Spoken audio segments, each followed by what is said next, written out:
E aí, meus amigos, como vocês estão? Vocês estão felizes? Bom, para quem não me conhece, eu sou o Gustavo Teles e hoje quero fazer um vídeo para vocês falando sobre um versículo. Tem todo o contexto, mas o versículo é Romanos capítulo 8, verso 28.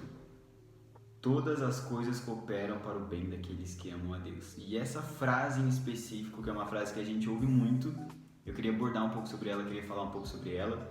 Um tempo atrás eu publiquei um carrossel com várias imagens, vários textos comentando sobre isso.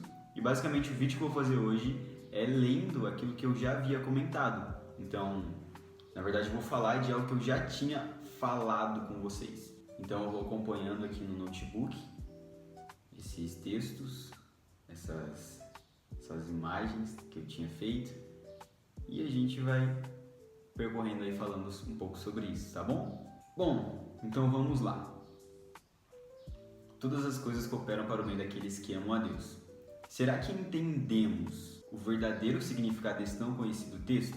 Quando você ouve sobre isso, quando você lê sobre isso, quando você vê alguma coisa sobre isso, todas as coisas cooperam para o bem daqueles que amam a Deus, geralmente, qual é a imagem que está sendo passada? Qual é o contexto que está sendo passado? O que você está entendendo daquilo? O que a pessoa que está falando sobre aquilo está querendo dizer de fato com aquilo? O que significa para você esse texto? Todas as coisas cooperam para o bem daqueles que amam a Deus.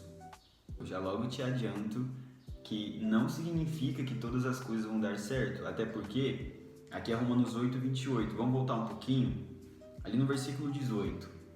Considero que os nossos sofrimentos atuais não podem ser comparados com a glória que em nós será revelada. Então, na verdade, Paulo está falando aqui sobre sofrimentos. Paulo está falando que nós vamos sim passar por muitas coisas, e Paulo não fala só aqui, mas em outras cartas, em outras partes, até mesmo de Romanos, sobre isso. Então, todas as coisas cooperam para o bem daqueles que amam a Deus, não significa que tudo vai dar certo para você, não significa que, já ouviu aquela frase de coach? Vai dar certo. No final, tudo dá certo. Se ainda não dá certo, é porque não está no final. Essa frase eu achei ela legal, porém, é uma frase que você tem que tomar cuidado, porque vão ter coisas que não vão dar certo. Eu nem ia ler um texto que eu vou ler agora com vocês, mas é que eu estava lendo alguns dias atrás em Eclesiastes, e eu achei muito interessante esse texto, e eu vou ler com vocês aqui rapidinho, tá bom? Eclesiastes 9, verso 11, fala assim: os velozes nem sempre vencem a corrida, os fortes nem sempre triunfam na guerra, os sábios nem sempre têm comida, os prudentes nem sempre são ricos, os instruídos nem sempre têm prestígio, pois o tempo e o acaso afetam a todos. Achei esse texto aqui é um texto que acaba com a gente, né? Que acaba com a nossa visão, assim, tipo, vai dar tudo certo, aleluia. Gente, não vai dar tudo certo. A tendência é só piorar todas as coisas. Mas nós temos uma firme esperança em Jesus. Então, nós temos que nos apoiar em Jesus. A gente tem que 100%, completamente, de forma plena, confiar em Cristo. Confiar na promessa de que Ele voltaria. Essa é a promessa, essa é a nossa esperança. Jesus, Ele morreu, ressuscitou e vai voltar. E aqui, em Romanos 8, no verso 17, voltando mais um pouquinho, diz assim: se somos filhos, então somos herdeiros, herdeiros de Deus e co-herdeiros com Cristo, se de fato participamos dos seus sofrimentos, para que também participemos da sua glória. Então a nossa esperança está em Jesus e não em que as coisas vão dar certo. Então, se a sua esperança está em que o seu casamento vai dar certo, em que sua empresa vai para frente, temos um problema. Porque a sua esperança, a sua vida não deve ser depositada nisso. Não estou dizendo que você não deve resolver o problema do seu casamento e que você não deve dar atenção devida à sua empresa. Mas eu digo que os seus esforços não devem estar 100% concentrados nisso, e sim a sua esperança completamente deve estar depositada em Cristo. Vamos lá então, continuando. O verso todo, ele diz assim: sabemos que Deus age em todas as coisas para o bem daqueles que o amam, dos que foram chamados de acordo com o seu propósito. Verso 28. E eu dividi ele em parte A e em parte B. Vamos para a parte A. A parte A é: sabemos que Deus age em todas as coisas para o bem daqueles que o amam. Essa é a parte A. E eu peguei alguns pontos sobre isso e em alguns versículos, eu vou lendo eles para vocês também. Primeiro ponto, é impossível amar a Deus sem amar o seu irmão. 1 João 4:20. Segundo ponto, nós só o amamos porque Ele nos amou primeiro. 1 João 4:19. Terceiro ponto, não existe mérito algum em nós de receber amor ou qualquer outra coisa. Efésios 2:8. E Deus não nos deve nada para que tenha que nos dar alguma coisa. Jó, capítulo 41, verso 11. Agora a parte B.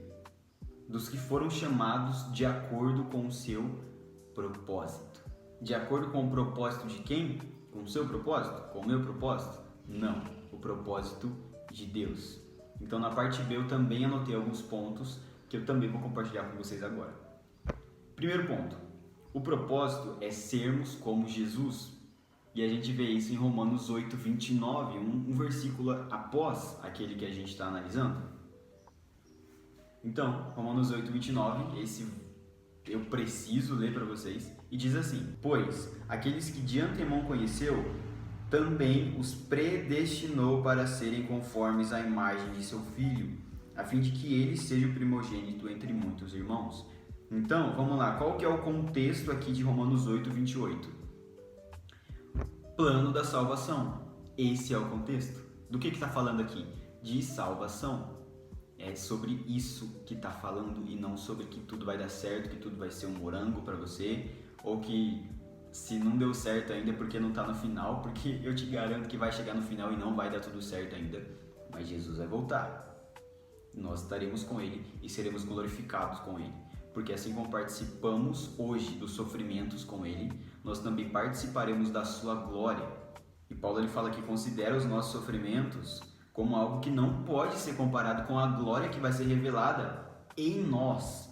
Então não é só uma glória que a gente vai ver, não é algo que a gente vai olhar para Jesus e ver Jesus, coisa que a gente também vai fazer, mas nós também seremos transformados à sua semelhança, que é aquilo que nós fomos criados para ser, a imagem e semelhança do Pai, a partir do molde que é Cristo.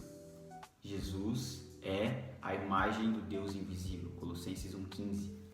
Segundo ponto, o propósito é imitar Jesus, Efésios 5, do 1 ao 2.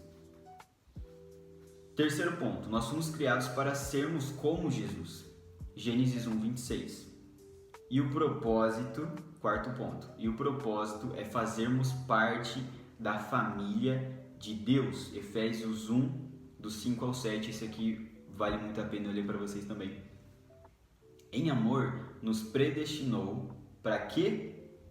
Para sermos adotados como filhos por meio de Jesus Cristo, conforme o bom propósito da sua vontade.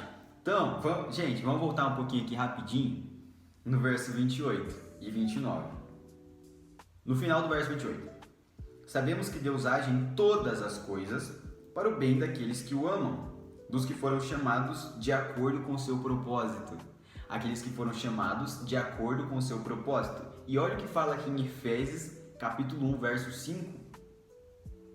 Em amor nos predestinou para sermos adotados como filhos por meio de Jesus Cristo, conforme o bom propósito da sua vontade. Qual que é o propósito? Qual que é a vontade de Deus? Se nós fôssemos resumir a Bíblia em uma frase, seria: Deus habitando em meio a um povo que se parece com o seu Filho Jesus. Acredito que eu já devo ter falado sobre isso algumas vezes com vocês. Não falado sobre isso especificamente, mas ter citado em algum momento. Mas, vamos lá. Todas as coisas vão cooperar para o bem do propósito de Deus, que é Cristo sendo formado em nós e nós fazendo parte de uma família eterna, a família eterna de Deus, por meio de Jesus. Então Jesus, ele nos salva e o Espírito Santo nos transforma à imagem de Jesus, que é o que nós fomos criados para ser. Aleluia! Gente, esse vídeo foi um vídeo bem curto para vocês. Não menos, né? Mas não vou ficar falando tanto sobre isso assim, quero que seja algo mais rápido mesmo. Só abordando esses pontos, só falando essas coisas. Então, qual que é a conclusão? Todas as coisas cooperam para o bem daqueles que amam a Deus e são chamados segundo o seu propósito. Ou seja, todas as coisas cooperam para o bem do propósito de Deus, que é sermos como Jesus e participarmos de sua família eterna. E eu só queria ler um versículo, que é o versículo do primeiro vídeo que eu fiz no canal para vocês, que é... eu não lembro qual é. Ô Jesus, me ajuda a achar aqui. Graças a Deus por Jesus Cristo. 1 Coríntios 1:9.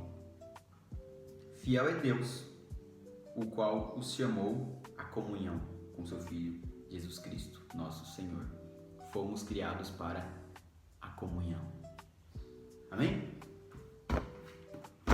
Amigos, que Deus abençoe a vida de vocês. Obrigado por vocês terem assistido, terem ficado até aqui. Que Deus abençoe a vida de vocês. Um ótimo dia, uma ótima noite, uma ótima semana. Em nome de Jesus. Tchau.